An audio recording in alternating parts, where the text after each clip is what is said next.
Ben écoutez, quand on est dans ce type de combat-là, même quand on est conscient du danger, on se convainc qu'il n'en est pas un. Oui. On met des œillères parce qu'on n'a pas intérêt à voir l'herbe qui pousse sur les côtés.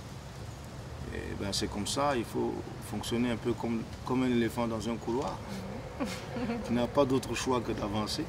Comme disait Sankara, qui avait trouvé une belle allégorie en disant qu'il était sur une pente et qu'il ne pouvait ni redescendre, entouré de précipices, il ne pouvait ni redescendre ni se déplacer à gauche et à droite, il était obligé de pédaler. C'est un peu la même chose quand vous vous lancez dans ce type d'entreprise. Ce qui est important, c'est que vous viviez vos convictions. Ce qui est important aussi, c'est que vous ayez une certaine forme, une foutue dose de naïveté. Parce que si vous êtes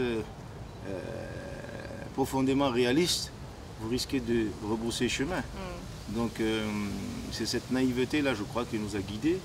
Et comme quoi, ce n'est pas toujours un défaut, et qui nous a permis d'aller jusqu'au bout de nos rêves. Parce que pendant que tout le monde nous prédisait le pire des chaos, pendant que tout le monde pensait qu'on allait se casser la gueule, on y est arrivé parce qu'on y a cru.